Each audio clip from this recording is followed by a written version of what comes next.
네, DMV가 LA 공항에서도 리얼 ID 신청을 받습니다. 4일간 팝업 센터가 운영됩니다. 후버댐에서 폭발 화재 사건이 발생했습니다. 다행히 화재는 30분 만에 진화됐지만 대형 사고로 커질 수 있는 아찔한 사고였습니다. 한국 사위로 불리는 레리 호건 주지사의 딸이 메릴랜드의 첫 아시아계 카운티 검사장이 됐습니다. 헌팅턴 비치에서 안매장된 채 발견돼 여성 살해범이 붙잡혔습니다. 하이킹 도중 추락한 남성이 반려견의 도움으로 목숨을 구했습니다. 47년간 미제 사건으로 남아있던 살인 사건이 용의자가 버린 커피컵이 증거가 돼 해결됐습니다. 바이든 대통령이 현재의 기후 위기를 비상사태로 규정하고 특단의 조치를 취할 것이라고 밝혔습니다. 이상은 오늘 전해드릴 주요 뉴스 헤드라인들입니다. 7월 20일 수요일 캐피털 뉴스 시작합니다. 여러분, let's go. The pandemic hit all of us hard. We could use a fresh start. If you've missed mortgage payments during COVID, California Mortgage Relief can help save your home. Find out if you qualify today. camortgagerelief.org. 뇌물 혐의로 기소된 릴리 토머스 시의원의 직무 정지로 시의원이 공석인 십지구가 순환을 겪고 있습니다. 법원이 직무대행으로 임명된 웨슨 시의원 대행의 직무를 정지하는 판결을 내렸습니다. 이래저래 피해는 한인 등 십지구 주민들이 고스란히 떠안게 됐습니다. 피터장 기자가 보도합니다. LA 한인타운이 또다시 관할 시의원이 없는 공백 상태가 됐습니다. 십지구 시의원이 뇌물수수 혐의 등으로 지난해 10월 연방대배심에 기소돼 직무정지 상태가 된 데 이어 직무대행을 맡고 있던 허브 웨이슨 시의원 대행조차 법원이 직무정지 판결을 받아 한인타운이 포함된 십지구는 시의원 공백 사태가 장기화되고 있습니다. LA 슈퍼리어 법원은 19일 웨이슨 대행에게 직무 일시 정지 명령을 내렸습니다. 이로써 웨이슨은 시의원 대행 역할을 할 수 없게 됐습니다. 슈퍼리어 법원이 이날 판결은 서던 크리스천 리더십 컨퍼런스 SCLC라는 시의원이 웨슨 시의원직 대행 수행이 위법이라며 제기한 소송에서 나온 판결입니다. 이날 판결에서 메리 스트로벌 판사는 시의원 임기 3차례를 이미 마친 웨슨이 시의원 직무대행을 하는 것은 임기제한법에 어긋난다고 지적했습니다.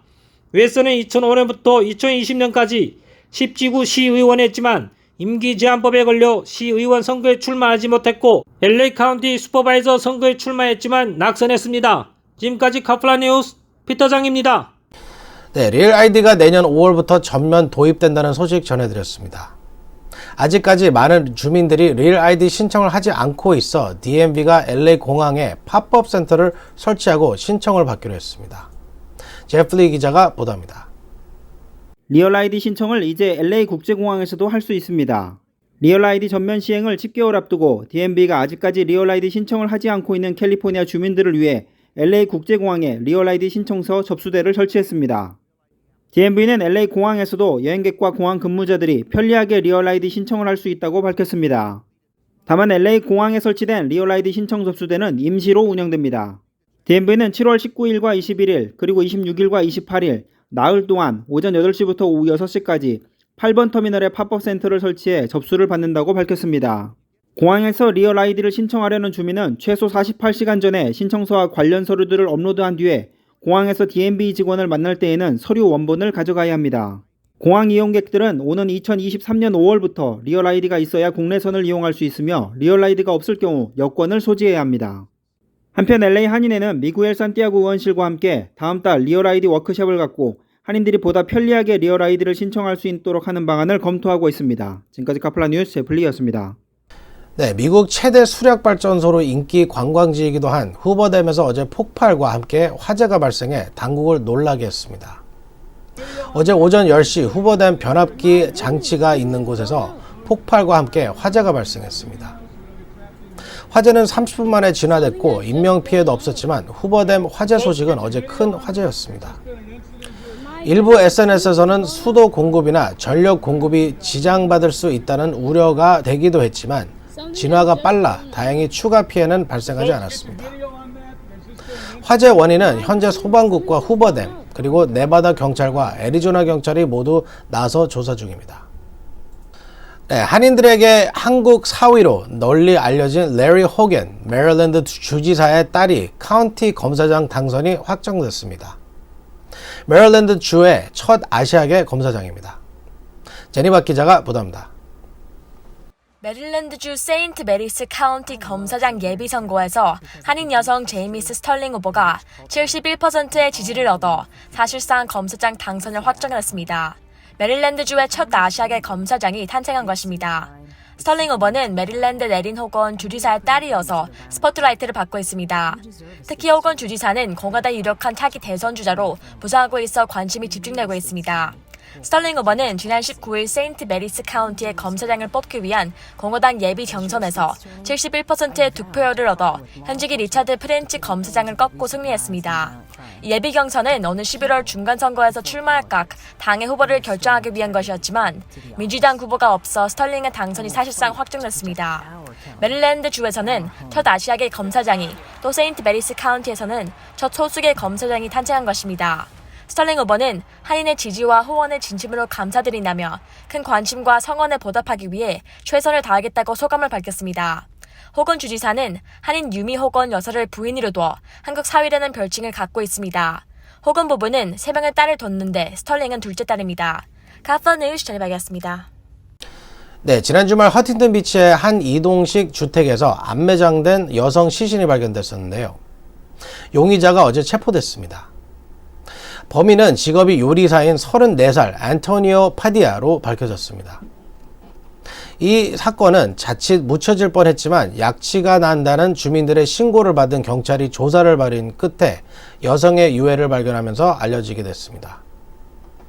발견된 시신은 60세의 지나 로카트로 신원이 확인됐었지만 사망 시점은 아직 밝혀지지 않았습니다.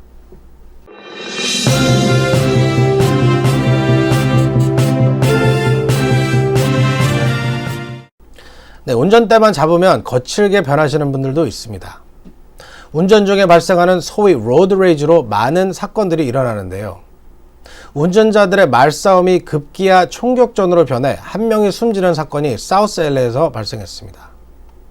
지난 18일 오전 11시 30분경 사우스 LA 샌피드로와 이스트 28가에서 한 운전자가 말싸움을 벌이던 다른 운전자에게 총격을 가해 상대 운전자가 숨졌습니다.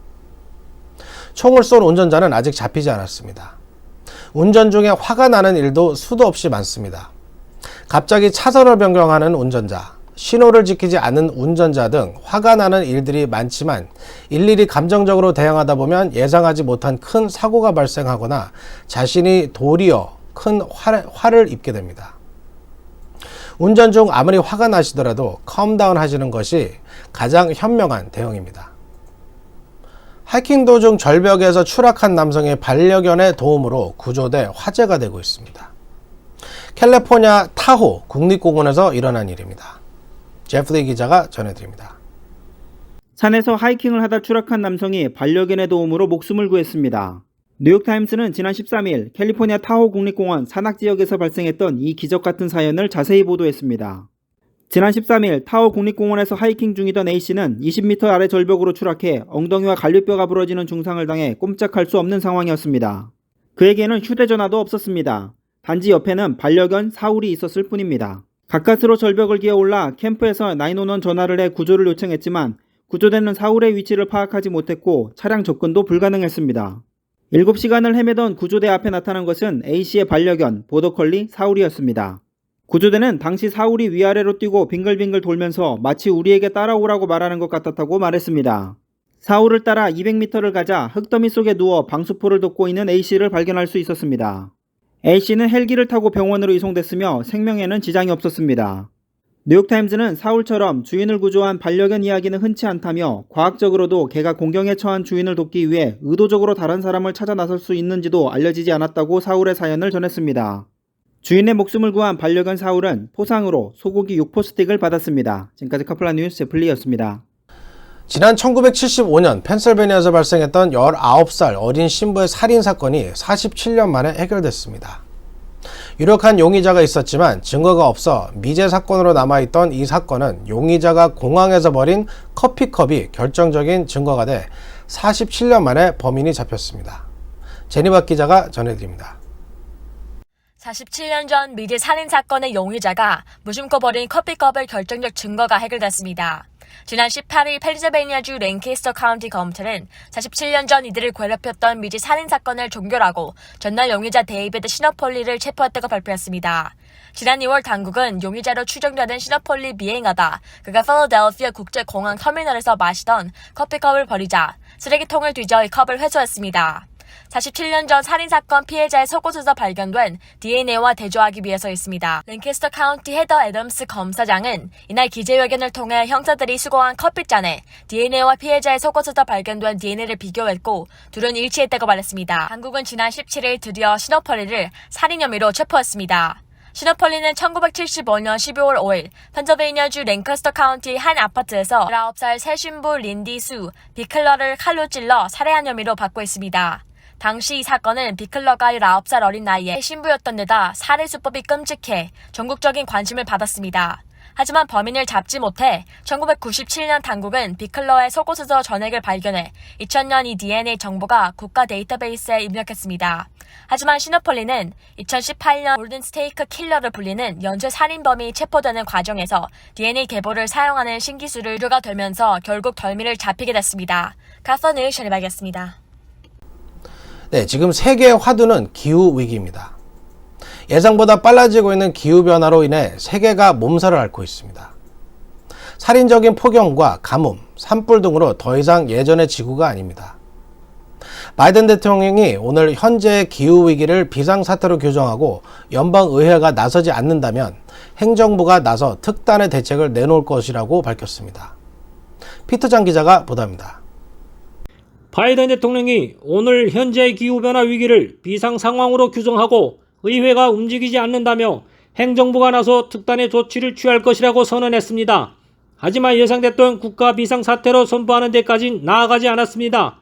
바이든 대통령은 오늘 매사추세츠 서미셋의 옛 석탄 화력발전소를 방문한 자리에서 연설을 통해 의회에서 기후예산 처리가 교착 상태에 빠진 이후 기후변화 위협에 맞서기 위한 조치를 취할 것이라고 약속했습니다. 그는 대통령으로서 나는 명확하고 현존하는 위험에 직면했을 때 긴급하게 행동하고 해결해야 할 책임이 있다며 그 위험은 바로 기후변화에 관한 것이다. 이것은 비상상황이라고 말했습니다. 그는 대통령으로서 나는 의회의 조치가 없는 상황에서 기후위기에 맞서기 위해 제 행정권한을 사용할 것이라고 강조했습니다. 바이든 대통령이 이번 연설은 미 상원에서 게스팅 보트를 쥐고 있는 민주당 내 중도파인 조 맨친 상원의원이 반대 의견을 밝히면서 기후 예산 처리가 끝내 무산된 지 일주일도 채 안 돼 이루어진 것입니다. 바이든 대통령은 옛 석탄 화력 발전소가 해상 풍력 관련 제조 시설로 탈바꿈하고 있다며 청정에너지 프로젝트들이 미국의 일자리를 창출할 것이라고 말했습니다. 바이든 대통령은 멕시코만 해상 풍력 발전 개발 기능 지역을 70만 에이커로 확정하고 트럼프 전 대통령 시절 석유와 가스 개발을 금지했던 대서양 연안 지역에 해상 풍력 개발을 추진하는 방안 등을 제안했습니다. 당초 바이든 대통령은 의회에서 기후 예산 처리가 또다시 무산되자 국가 비상사태를 선포할 것으로 예상했지만 비상 상황으로 규정하는 수준에서 그쳤습니다. 백악관은 다만 여전히 국가 비상사태 선포 가능성을 열어두고 있습니다. 카플라 뉴스 피터장입니다.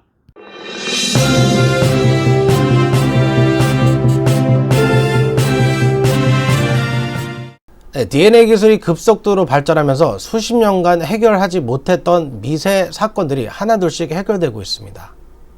골든 스테이트 시리얼 킬러가 이 DNA 기술로 수십 년 만에 붙잡혔고 47년 전 펜실베니아 미세 살인 사건도 DNA가 결정적 증거가 됐습니다.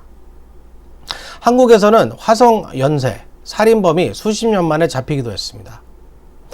사법당국은 반드시 정의가 실현되는 것을 보여주기 위해서라도 미세 사건들을 포기하지 않아야 합니다. 오늘 준비한 소식은 여기까지입니다. 7월 20일 캐파 뉴스 마칩니다. 시청해주신 여러분 감사합니다.